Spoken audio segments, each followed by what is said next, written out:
നമുക്ക് രേവതിയുടെ സച്ചിയുടെ നാളത്തെ നല്ലൊരു വിശേഷം കേട്ടാലോ? അതിനു മുമ്പായി ആദ്യമായി കാണുന്നവരുണ്ടെങ്കിൽ ചാനൽ ഇഷ്ടപ്പെട്ട ഒന്ന് സബ്സ്ക്രൈബ് ചെയ്യാൻ മറക്കരുത്. വീഡിയോ ഇഷ്ടപ്പെടുവാണെങ്കിൽ ലൈക്ക് ചെയ്യാനും നിങ്ങളുടെ വിലയേറിയ അഭിപ്രായങ്ങൾ രേഖപ്പെടുത്താനും മറക്കരുതേ. അപ്പൊ നമുക്ക് നേരെ നമ്മുടെ വിശേഷത്തിലേക്ക് പോയാലോ? അങ്ങനെ നാളത്തെ വിശേഷത്തില് പന്തയം നടത്താൻ വേണ്ടി രേവതിയും വീൽ ചെയറിൽ ഉന്തിക്കൊണ്ട് ആമി അങ്ങോട്ടേക്ക് വരുവാണ്. ആ സമയത്ത് ആഹാരം കഴിക്കാനായിട്ട് ശ്രുതിയും നോക്കി ഇരിക്കുന്നുണ്ടായിരുന്നു. അങ്ങനെ രേവതിയെയും ആമയും കണ്ടു കഴിഞ്ഞപ്പോ രവീന്ദ്രൻ പറഞ്ഞു, ആഹാ നിങ്ങളെത്തിയോ, വാ വന്നിരിക്കാനൊക്കെ പറയാണ്. അപ്പോഴേക്കും ആമ എന്ത് ചെയ്തു, തന്റെ പ്രകടനം തുടങ്ങി. കാരണം താൻ വീഴാൻ പോകുമ്പോ സച്ചി പിടിക്കൂന്നാണ് ബെറ്റ് വെച്ചിരിക്കുന്നത് രേവതിയോട്. അങ്ങനെ ആമ എന്ത് ചെയ്യുകയാണ്, പെട്ടെന്ന് തട്ടി വീഴാൻ പോകുന്ന പോലെ ഒരു ഒറ്റ പോക്ക് അങ്ങോട്ട് പോവാണ്. നേരെ സച്ചിയുടെ അടുത്തേക്കാ ചെല്ലുന്നത്. സച്ചി എന്ത് ചെയ്തു, പെട്ടെന്ന് അങ്ങോട്ട് മാറിക്കൊടുത്തു. ആമി നടുവും തല്ലി താഴെ കിടന്നു. ആ കാഴ്ച കണ്ടു കഴിഞ്ഞപ്പോ രേവതി അവിടെ നിന്ന് കൈ കൊട്ടിച്ചിരിക്കുകയാണ്. അപ്പോഴേക്കും വർഷ ചോദിച്ചു, അല്ല ചേച്ചി ഇത് എന്താ കാണിക്കുന്നത്? ഒരാൾ വീഴുന്ന സമയത്ത് കൈ കൊട്ടിച്ചിരിക്കുവോ? രേവതിക്ക് സന്തോഷം സഹിക്കാൻ പറ്റിയില്ല. രേവതിയുടെ സന്തോഷം വേറൊന്നുമല്ല, സച്ചി കയറി പിടിച്ചില്ലല്ലോ, പന്തയത്തിൽ താൻ ജയിച്ചു, അതാ. അല്ലാതെ ആമി വീണൊന്നുമല്ല രേവതിയുടെ മനസ്സിലപ്പോൾ ഉള്ള ഒരു കാര്യം. അപ്പോഴേക്കും സച്ചിന് ഇങ്ങനെ ദയനീയമായിട്ട് ആമിയൊന്ന് നോക്കി. എന്നിട്ട്, എന്താണ് സച്ചിൻ നോക്കി നിൽക്കുന്നേ, എന്നെ ഒന്ന് പിടിച്ചെഴുന്നേപ്പിക്കടാന്ന് പറയണം. ശരിക്കും നടുവും തല്ലിയേ വീണത്. അപ്പോഴേക്കും സച്ചി വർഷയെ വിളിച്ചു, വർഷേ ആമയൊന്ന് വന്ന് പിടിച്ചെഴുന്നേപ്പിക്കാൻ പറയാം. അങ്ങനെ വർഷ വന്ന് പിടിച്ചെഴുന്നേപ്പിച്ചിട്ട് ചോദിച്ചു, എന്തേലും പറ്റിയോ? ഒന്നും പറ്റിയില്ല, ചെറുതായിട്ട് വേദനയുണ്ട്. അപ്പോഴേക്കും ശ്രുതിയും പരസ്പരം നോക്കി. കാരണം സച്ചി പിടിച്ചെഴുന്നേപ്പിക്കോ അല്ലെങ്കിൽ സച്ചി അവൾ വീഴാതെ പിടിക്കുകയോ ചെയ്തിട്ടുണ്ടായിരുന്നെങ്കിൽ അത് വെച്ചൊരു പ്രശ്നം ഉണ്ടാക്കാന്ന് കരുതി ശ്രുതി ഇരുന്നതാണ്. രേവതിയുടെ മനസ്സിലേക്ക് ഇത്രയും കൂടെ വിഷം കുത്തി നിറയ്ക്കാന്ന് കരുതി ഇരുന്ന. പക്ഷേങ്കിൽ അത് ചീറ്റിപ്പോയി. ആ പ്രകടനം എന്താണെങ്കിലും നടന്നില്ല. നല്ല സങ്കടമായിപ്പോയി ആമിക്ക്. കാരണം സച്ചി തന്നെ പിടിച്ചില്ലല്ലോ. ബെറ്റില് രേവതി ജയിക്കുകയും ചെയ്തു. അപ്പൊ രേവതിയുടെ സന്തോഷം കണ്ടപ്പോ രവീന്ദ്രൻ ചോദിച്ചു, എന്താ മോളെ നിനക്കെന്താ ഭയങ്കര സന്തോഷം? ഒന്നുമില്ല അച്ഛാന്ന് പറയണ. അല്ല എന്തോ കാര്യമായിട്ടുണ്ട്. ഒരു കാര്യമില്ലാതെ മോള് ഇത്ര സന്തോഷിക്കില്ലല്ലോ. പക്ഷേങ്കില് ഒന്നും പറയാൻ പറ്റില്ലല്ലോ. ഒന്നും പറയാതിരുന്നു. ആഹാരം കഴിക്കാനിരുന്ന സമയത്തൊക്കെ ആമി സച്ചി ഇടയ്ക്കിടയ്ക്ക് ഇങ്ങനെ നോക്കുന്നുണ്ട്. നിനക്ക് ഞാൻ വെച്ചിട്ടുണ്ടാ, നീ എന്നെ നാണം കെടുത്തി എന്നുള്ള രീതിയിലായിരുന്നു.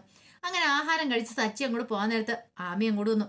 ആമി വന്നിട്ട് ചോദിച്ചു, നീ എന്ത് പരിപാടിയാടാ കാണിച്ചെന്ന് ചോദിക്കാം. അപ്പൊ രേവതി അപ്പുറത്തുണ്ട്. രേവതി കേട്ടു ഈ ചോദിക്കുന്നൊക്കെ. എന്താ? അല്ല ഞാൻ വീഴാൻ പോയിട്ട് നീ എന്താടാ എന്നെ പിടിക്കാതിരുന്നേ? അതോ? അതെ, ഒരു തവണയൊക്കെ നമ്മൾ പിടിക്കും, പക്ഷെ എപ്പോഴും ഇങ്ങനെ വീഴാൻ പോയിട്ട് പിടിക്കാൻ പറ്റുന്ന കാര്യമാണോ? എന്താ നീ അങ്ങനെ പറഞ്ഞേ? എനിക്കറിയാമേ, ഞാൻ പിടിക്കാൻ വേണ്ട നീ വീണേന്ന് പറയാ. അല്ലെങ്കിൽ ഒരു തവണയൊക്കെ പിടിച്ചാൽ കുഴപ്പമൊന്നുമില്ല. നിനക്ക് നിലത്ത് നോക്കി നടക്കാൻ പാടില്ലായിരുന്നു, അതുകൊണ്ടല്ലേ നീ വീണേ. രേവതിക്ക് സന്തോഷമായി. അപ്പോഴേക്ക് സച്ചി രേവതിയെ അങ്ങ് നോക്കി. രേവതി ഒന്ന് ചിരിച്ചു കാണിച്ചു. സച്ചിക്ക് സമാധാനമായി, രക്ഷപ്പെട്ടു. ഇവളെ എത്രയും പെട്ടെന്ന് ഇവിടുന്ന് പറഞ്ഞു വിട്ടില്ലെങ്കിൽ മിക്കവാറും കുടുംബകല ഉണ്ടാകും.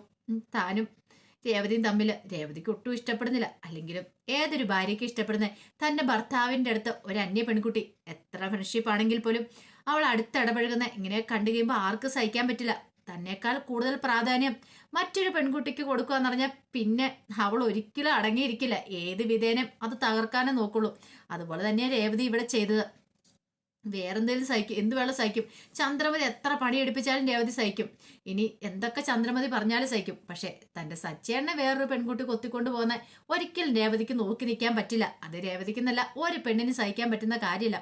അപ്പൊ അത് മാക്സിമം വിനിയോഗിക്കാനായിട്ടാണ് ശ്രുതിയും കൂടെ തീരുമാനിച്ചിരിക്കുന്നത്. കാരണം രേവതിയുടെ മനസ്സിലേക്ക് എങ്ങനെയെങ്കിലും എരിപൊരി ഏറ്റുവിട്ട് രേവതിനെ ആമിയെ ഇവിടുന്ന് പറത്തണം. അങ്ങനെ ബെറ്റിലൊക്കെ ജയിച്ചു കഴിഞ്ഞപ്പോൾ രേവതിക്ക് ഭയങ്കര സന്തോഷമായി. രേവതി അവിടെ വന്നിരിക്കുമ്പോഴത്തേനും ആമി വന്നു. ആമി വന്നിട്ട് പറഞ്ഞു, അതെ ബെറ്റി രേവതിയെ ജയിച്ചേ, ഞാൻ സമ്മതിച്ചു തന്നിരിക്കുന്നു. അങ്ങനെ ബെറ്റ് ജയിച്ചതിനുള്ള പ്രൈസും കാര്യങ്ങളൊക്കെ ആമി രേവതിക്ക് കൊടുക്കുന്നുണ്ട്.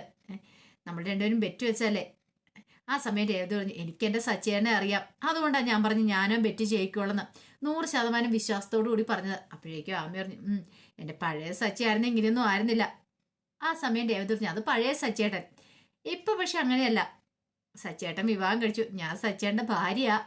ആമി പറഞ്ഞു, ആയിക്കോട്ടെ. എന്നാലും ആമിക്ക് അതൊട്ടും അങ്ങോട്ട് ഉൾക്കൊള്ളാൻ പറ്റുന്നുണ്ടായിരുന്നില്ല. ഭാര്യയൊക്കെ ആണെങ്കിലും തന്നെ അവൻ പിടിച്ചില്ലല്ലോ എന്നൊരു ചിന്ത ആമിയുടെ മനസ്സിലുണ്ട്. നിനക്കിട്ട് ഞാൻ വെച്ചിട്ടുണ്ടാ എന്നൊക്കെ ആമി മനസ്സൊക്കെ പറയുവാണ്. ഇത്തിരി സമയം കഴിഞ്ഞു കഴിഞ്ഞപ്പോ വർഷ രേവതിയുടെ അടുത്തേക്ക് വന്നു. രേവതിയുടെ അടുത്ത് വന്നിട്ട്, അല്ല രേവതി ചേച്ചി, ഞാനൊരു കാര്യം ചോദിച്ചോട്ടെ, ആമി ചേച്ചി വീഴാൻ പോയപ്പോഴത്തേനും ചേച്ചി എന്തിനാ കൈയടിച്ചേ? അതോ ഞാനും ആമയും തമ്മിൽ ബെറ്റ് വെച്ചായിരുന്നു. ബെറ്റോ? എന്ത് ബെറ്റ്? അതെ, അവൾ ശരിക്കും അത് ഒറിജിനലായിട്ട് വീണതല്ല. പിന്നെയോ അതൊരു നാടകമായിരുന്നു പറയണം. നാടകമോ? അതെ, ഞങ്ങൾ തമ്മിൽ ബെറ്റ് വെച്ചാ അവള് വീഴാൻ പോകുന്ന സമയത്ത് സച്ചേട്ടൻ പിടിക്കുമെന്ന് പറഞ്ഞു. ഞാൻ പറഞ്ഞില്ല എന്ന് പറഞ്ഞു. അങ്ങനെ. ഓഹോ, അപ്പൊ രേവതേച്ചിയുടെ മനസ്സിലും അസൂയ തോന്നി തുടങ്ങിയിട്ടുണ്ടല്ലേ? അസൂയ? എന്താ അസൂയ? അല്ല, ആമി ചേച്ചിയോടുള്ള അസൂയ.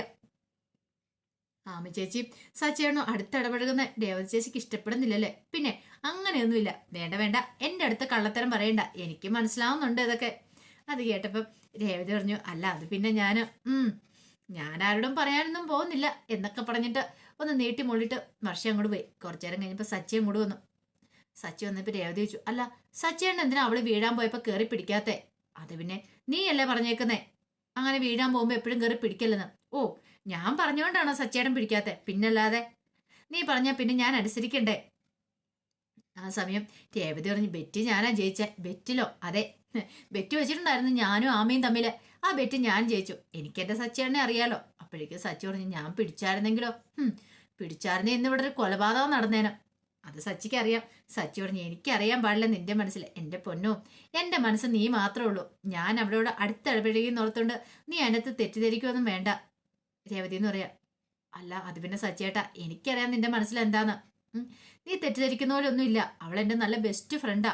അതുപോലെ തന്നെയാണ് എനിക്ക് അവൾക്ക് ഞാനും. കാരണം ഇന്ന് വരെ ഞാൻ അവളെ വേറൊരു കണ്ണോട് കൂടി കണ്ടിട്ടില്ല. അവൾ എന്നെയും. പിന്നെ അവളുടെ സ്വഭാവം അറിയാലോ. അവളിങ്ങനെ കൂടുതൽ ഫ്രീഡം നമ്മുടെ അടുത്ത് എടുക്കുന്നുള്ളൂ. അതിനേക്കാളുപരി അവളുടെ മനസ്സിലൊന്നും ഇല്ല. അത് നിനക്ക് പതുക്കെ പതുക്കെ മനസ്സിലായിക്കൊള്ളു എന്ന് പറയണം. അപ്പോഴേക്കും രേവതി പറഞ്ഞു, എന്നാലും സച്ചേട്ടാ, എത്ര ഫ്രണ്ട്ഷിപ്പാന്ന് പറഞ്ഞാലും ഇത്ര ഇങ്ങനെതായി കഴിയുമ്പോൾ ഏതൊരു പെണ്ണിനും സഹിക്കാൻ പറ്റില്ല. സച്ചി പറഞ്ഞു, അതൊക്കെ എനിക്ക് മനസ്സിലാവുന്നുണ്ട്. അല്ലെങ്കിൽ അവൾ അതിനവിടെ അധിക ദിവസം കാണുമോ? അവള് പുറത്തല്ലേ. പിന്നെ ആ പുറത്ത് ഉള്ള പെൺകുട്ടി അവൾ ഇങ്ങനെയൊക്കെ പെരുമാറുള്ളൂ. അതിന് നീ ഇനി അതിനകത്ത് ഇപ്പൊ എന്ത് പരിഭവം പറഞ്ഞിട്ടൊന്നും ഒരു കാര്യമില്ല എന്ന് പറഞ്ഞു. അതും പറഞ്ഞ് സച്ചി അങ്ങോട്ടേക്ക് പോയി. അങ്ങനെ കുറെ സമയം കഴിഞ്ഞ് കഴിഞ്ഞപ്പോഴത്തേനും സച്ചിയുടെ അടുത്തേക്ക് ആമി ചെല്ലുവാണ്. ആമി ചെന്നിട്ട് ആമി പറഞ്ഞു, അതെ എനിക്ക് നിന്നോട് കുറച്ച് കാര്യങ്ങളൊക്കെ സംസാരിക്കണ്ട. എന്താമി, നീ ഇവിടെ ഇരിക്കടാ എന്നും പറഞ്ഞുകൊണ്ട് സച്ചി അവിടെ പിടിച്ചിരുത്തി. അല്ല, നിനക്ക് എന്നോട് എന്താ സംസാരിക്കാനുള്ളേ? അല്ല, വന്നതിന് ശേഷം നേരെ ചൊവ്വ നമ്മളൊന്ന് സംസാരിച്ചു പോലുമില്ലേ? സംസാരിച്ചിരുന്നോ? അത് നമ്മൾ കഴിഞ്ഞ ദിവസമൊക്കെ പുറത്തു പോയപ്പോ എല്ലാം സംസാരിക്കുമല്ലേ? അത് ശരിയാ. പക്ഷെ നമ്മൾ ആ പണ്ടത്തെ കുട്ടിക്കാലത്തെ പോലെ ആമി, കുട്ടിക്കാലത്തെ പോലെ അല്ലോ നമ്മളിപ്പം. ഞാനൊരു ഭർത്താവാണ്, അറിയാലോ. എനിക്കൊരു ഭാര്യയുണ്ട്. അതിനിപ്പോ എന്താ കുഴപ്പം? അതെന്തേലും പ്രശ്നമുണ്ടോ? ഒരു പ്രശ്നവും ഇല്ലല്ലോ. ആ സമയത്താണ് ശ്രുതി അതിലൂടെ കറങ്ങി തിരിഞ്ഞു വരുന്നേ. ആഹാ, ഇത് നല്ല ഇതുണ്ടല്ലോ. ഇപ്പൊ ഒരു പണി കൊടുക്കാൻ പറ്റിയ സമയം ആമിക്കിട്ട്. രേവതിയെ വിളിച്ചോണ്ട് ഇവർ രണ്ടുപേരും അടുത്തടുത്തിരുന്ന് വർത്താനം പറയുന്ന കാണിച്ചു കൊടുക്കണം. രേവതിയുടെ മനസ്സിലേക്ക് വീണ്ടും വിഷം കുത്തി നിറയ്ക്കണം എന്ന് കരുതി അകത്തേക്ക് അങ്ങോട്ട് ചെന്നു. അകത്ത് ചെന്നപ്പം വീൽചെയർ രേവതി ഇരിക്കുന്നുണ്ട്. ആഹാ, രേവതി ഉറങ്ങുമല്ലായിരുന്നോ? ഉറങ്ങാനോ? ഞാൻ കരുതി രേവതി എങ്ങനെ കിടന്ന് മയങ്ങുമായിരിക്കുമെന്ന്. എന്താ അങ്ങനെ പറഞ്ഞേ? അല്ല, രേവതി ഉറങ്ങുവാന്ന് കരുതിയിട്ടാന്ന് തോന്നേ. ദേ സച്ചി അവിടെ പോയി ആമിയായിട്ട് വൻ പ്രകടനം നടത്തുന്നുണ്ട്. ഒരു കാണണ്ട കാഴ്ച തന്നെ അത്. ഒന്ന് ചെന്ന് നോക്ക് എന്ന് പറയണ്. വാ, നിന്നെ കൊണ്ടാന്ന് പറഞ്ഞോണ്ട് രേവതി വിളിച്ചു. അപ്പൊ രേവതി പറഞ്ഞു, അവര് ഫ്രണ്ട്സ് അല്ലേ, അവര് സംസാരിക്കട്ടെ. പിന്നെ ഫ്രണ്ട്ഷിപ്പ് ഒന്നും അല്ല, ഇങ്ങോട്ടേക്ക് വരാനും പറഞ്ഞു കൂട്ടിക്കൊണ്ട് പോയി.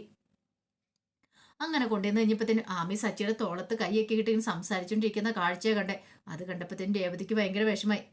ശ്രുതി പറഞ്ഞു, കണ്ടില്ലേ, ഞാൻ പറഞ്ഞതിന് വല്ല വ്യത്യാസമുണ്ടോ? ഇങ്ങനെ പോയിട്ടുണ്ടെങ്കിൽ അധികം വൈകാതെ സച്ചിനെ അടിച്ചെടുത്തോണ്ട് ഇവള് കാനഡയ്ക്ക് പറക്കുമെന്ന് എനിക്ക് തോന്നുന്നേ. ഇവളുടെ മട്ടും ഭാവമൊക്കെ ഉണ്ട്, എനിക്ക് അങ്ങനെ തോന്നുന്നുണ്ട്. അല്ലെങ്കിൽ വെറുതെ ഒരു പെണ്ണ് ഇവിടെ വന്ന് ഇത്രയും ദിവസം നിൽക്കുവോ? ഒരു കാരണമില്ലാതെ. ഇവളെ പഠിച്ച കളിയാന്ന് എനിക്ക് തോന്നേ. സച്ചിയെ കയ്യിലെടുക്കാനായിട്ട് നോക്കിക്കൊണ്ടിരിക്കുക. ഇത് രേവതി, ഒരു കാര്യം ഞാൻ പറഞ്ഞേക്കാം. സച്ചി കൈവിട്ട് പോയിട്ട് പിന്നെ പറഞ്ഞിട്ട് കാര്യമില്ല എന്നൊക്കെ പറയണ. അപ്പോഴേക്കും രേവതിക്ക് ഭയങ്കര ടെൻഷനായി. രേവതി പറഞ്ഞു, അങ്ങനെയൊന്നും സച്ചിയാണ് ഒരിക്കലും ചെയ്യില്ല. ചെയ്യില്ല എന്നും പറഞ്ഞ് നീ ഇവിടെ ഇരുന്നോ, നമുക്ക് കാണാന്നൊക്കെ പറയണ. രേവതിക്ക് ആ ടെൻഷനായി. എന്ത് ചെയ്യണമെന്ന് അറിയത്തില്ലാത്തൊരവസ്ഥ. അപ്പൊ അതിന്റെ വിശേഷങ്ങളൊക്കെയാ കാണാനായിട്ട് പോകുന്നത്. ആ വിശേഷങ്ങളൊക്കെ നമുക്ക് എല്ലാവർക്കും കാത്തിരിക്കാം കേട്ടോ. ഇപ്പൊ രേവതിയുടെ കാല് മേലാത്തോണ്ടാണ് ഇങ്ങനത്തെ പുതിയ പുതിയ വിശേഷങ്ങളൊക്കെ കാണിച്ചു തുടങ്ങുന്നത്. ചന്ദ്രമതി ഒരു തീർത്ഥാടനത്തിനൊക്കെ പോയിരിക്കുന്നത്. രേവതിയുടെ കാല് ഭേദമായി കഴിയുമ്പോഴത്തേനും ഇനി കഥയൊക്കെ മാറും, ആമിയൊക്കെ പോവുകയും ചെയ്യും. അപ്പൊ അതിന്റെ വിശേഷങ്ങൾ ഇനി വരുന്ന ദിവസങ്ങൾ കാണും കേട്ടോ. അപ്പൊ ആ വിശേഷങ്ങൾക്കൊക്കെ നമുക്ക് എല്ലാവർക്കും കാത്തിരിക്കാം. ഒരിക്കൽ കൂടി എല്ലാവർക്കും ശുഭരാത്രി നേർന്നുകൊണ്ട് നിർത്തുന്നു.